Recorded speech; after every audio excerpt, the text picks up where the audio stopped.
speeding time. And I promise you, we have one more bill we're going to do a briefing on. We're going to hear about the bill from the sponsor. We are going to have one panel, unfortunately, and if folks on 5506 signed in to testify and did not get that opportunity, please, please, please send your testimony in, and we will make sure to pass it on to committee members and apologize.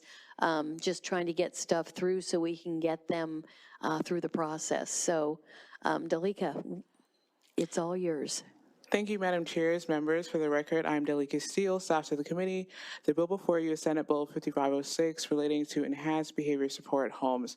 In the interest of time, I will quickly summarize the bill. Background information can be found in the bill report.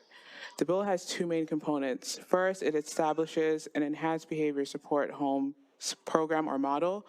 These homes provide 24-hour non-medical care to individuals with developmental disabilities in community settings instead of institutions. Providers are responsible for coordinating the development and updating each client's individual behavior support plan. These plans should maximize opportunities for resident independence and provide for minimally restrictive care and services, amongst other things. Secondly, the bill directs Commerce and other entities to assess the capacity of homes or centers becoming licensed and certified. Homes meeting minimum standards must be licensed or certified. These minimum standards include resident rights similar to those available in residential habilitation centers, and staff training that includes emergency intervention and addresses the specialized needs of clients. A fiscal note has been requested. With that, I will conclude unless there are any questions. Any questions from members? Oh, yay. Senator Kauffman, Thank you, give us Madam some brief on that bill. Thank you, Madam Chairs. Thank you for the briefing. For the record, I'm Claudia Kauffman, State Senator, 47th Legislative District. As was presented by a number of folks this evening, there are needs for a variety of housing options for developmental disability communities, and this is one of those options, and I know that one does not fit all, but we want to do this in pursuing to identify options for housing, and establishing enhanced behavioral support homes is one of those.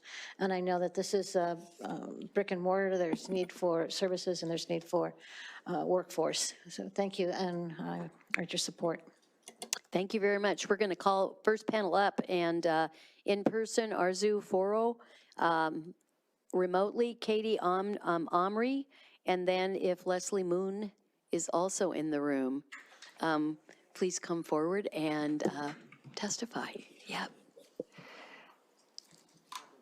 Please begin. Madam Chair, members of the committee, I'm here in support of Senate Bill 5506. For the record, my name is Arzu Foro. I'm the president and CEO of Washington Autism Alliance. I'm from the 45th District. We provide family navigation and legal services, but my testimony is that of a parent of a 26-year-old diagnosed with autism, Tourette's, anxiety disorder, as well as acute stress disorder similar to PTSD. We're told to call 911 when he's at imminent risk of serious harm to himself and others. In one such instance, the EMTs took him to the nearest emergency department. Due to the intensity of his behaviors, he was locked in a room with a gurney for 3 days. He was then admitted to the hospital for social admit for 18 days and then was transmitted to Fircrest RHC. While there in one cycle of escalation, it took 5 staff members to keep him safe and block self-injury. Senate Bill 5506 is a thoughtful and elegant approach.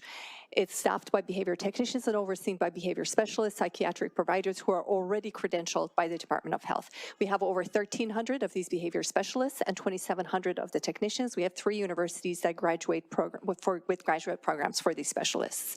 These services are billable to Medicaid and private insurance. This service tier supports people with intellectual and developmental disability to live safely in the community. Thank you. Thank you so much. Leslie, come forward. You're great. Thank you. You are welcome. Thank you so much. I'm Leslie Moon. My son has autism, intellectual disability, intermittent explosive disorder, and OCD. Trevor can exhibit severe behaviors and requires one-to-one support for his own protection and to protect those around him. And families in our situations are overlooked and forgotten. He is on the core waiver, and we've applied to countless supportive living homes, but they're not taking clients like Trevor. Living at home with us without additional support is not sustainable. In addition to the mental fatigue on me and my husband, it's becoming increasingly more difficult now that I'm 50 and my husband's 63. Having Trevor be able to live in an enhanced behavior support home will give him the life he deserves and will quite literally save our lives. Thank you. Leslie, thank you so much for being here tonight, and your words mean a lot to us, and we hear you and we see you. You are so welcome. Katie Omri. Hi there, can you hear me? Yes, we can. Thank you. You may begin. Fantastic. My name is Katie Omri. I live in Puyallup in the 25th District. I'm a mom of a devastatingly handsome 18-year-old with autism, IDD, and severe challenging behaviors.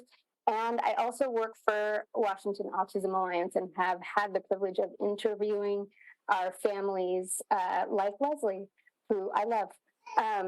I will be submitting a written testimony of so many stories that these families have told us, but I can tell you that every one of these families is on a DDA waiver. Every one of these families has access to all of the theoretically available services that our state provides, and yet none of them can access any of these residential services or community services, employment services, to live a full life because of the severe challenging behaviors part of their medical condition.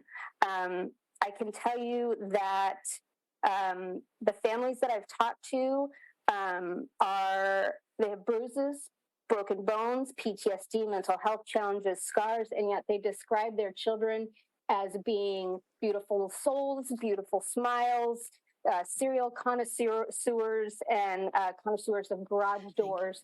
And it has been a pleasure to advocate on their behalf. So I support this bill. Thank you so much. And you are our last testifier. And Jenny, I see you up there, and I'm going to ask you to send in your testimony if you've got written testimony to committee or to myself, and I'll make sure that committee members get it. Again, I want to thank folks for being here. 6 to 8 o'clock is not an easy time to be here, and I will thank members that are here as well tonight. And I also want to take personal point of privilege and thank Representative Taylor, who sat with us tonight up on the dais, and she sits as Vice Chair of Human Services in the House and also has a huge interest in DD and ID and in this particular situation and our challenges, and so is here tonight to join us to listen and to learn and to figure out how we help and make some of these things better. So I appreciate every single one of you, both in person and with us tonight virtually, and with that, I will close this hearing. Thanks so much for being here tonight.